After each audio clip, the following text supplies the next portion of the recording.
आज हम जानते हैं एक साधु की कहानी और उसके पूरे जीवन के बारे में। एक व्यक्ति अकेला रहता था। एक दिन उसको विचार आया कि अकेले पूरी जिंदगी कैसे बीतेगी। किसी अनाथ बच्चे को गोद ले लिया जाए।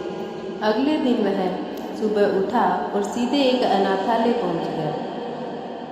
उसने एक 8 साल के बच्चे को चुना और उसको घर ले आया। उसने उसका नाम मनसापूरन रखा। वह रोज ऑफिस जाने से पहले मनसापूरन के लिए खाना बनाकर रख जाता। मनसापूरन बिल्कुल शांत, कम बोलने वाला था और एकांत में बैठा रहता था। इस व्यक्ति को उसके साथ रहकर कुछ आध्यात्मिक अनुभव होने लगे। कभी कोई झरना गिरने की आवाज़ सुनाई देती तो कभी कोई बिजली कड़कने की चमचमाहट। शुरू में तो डरने लगा, मगर जब मनसापूरन को देखता कि वह शांत है, जैसे कुछ हुआ ही नहीं हो, तो यह चुप ही हो जाता। एक दिन शाम को जब यह ऑफिस से घर आया तो इसने देखा कि मनसापूरन घर पर नहीं है।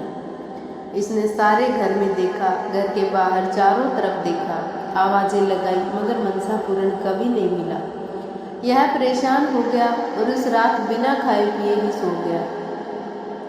अगले दिन ऑफिस जाने चला गया, मगर वहाँ मन नहीं लगा। किसी तरह शाम को घर पहुँचा, यह आस लिए कि शायद मनसापूरन आ गया होगा, मगर निराशा ही हाथ लगी। 1 हफ्ता बीत गया, मनसापूरन नहीं आया। 3 महीने बीत चुके थे। यह उदास हो चुका था कि शायद उसकी ज़िंदगी में अकेलापन ही है। तभी रात में किसी ने दरवाज़ा खटखटाया। यह उत्सुकतावश दरवाजे पर लपका और देखा कि एक साधु मनसापूरन को साथ लेकर आए थे। उसने दोनों को अंदर बुलाया, साधु का आदर सत्कार कर दोनों को भोजन कराया। तब साधु ने कहा कि यह जो तुम बच्चा लाए थे, यह एक सिद्ध पुरुष है।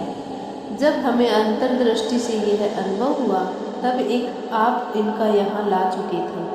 हमारे पूर्व गुरु महाराज ने कहा था कि आने वाले गुरु आपके अंदर दिखाई देंगे। हम उसी इंतजार में थे जिस दिन हमें रात को अनुभव हुआ कि गुरुदेव वहाँ अनाथ आश्रम में प्रकट हुए हैं। हम वहाँ गए तो पता लगा कि आप उनको यहाँ ले आए हैं। साधु ने उस व्यक्ति को कहा कि तुम अगर चाहो तो इन्हें गुरु रूप में स्वीकार कर सकते हो। मैं इनको इनके आश्रम दिखाने ले गया था। तुम चाहो तो हमारे साथ चल भी सकते हो। तब उस व्यक्ति को सब उस बच्चे के साथ बीते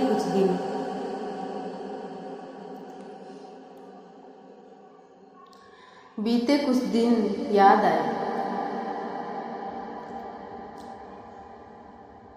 और इस बच्चे के जाने के बाद दिनों की निराशा और दुख याद आने लगा।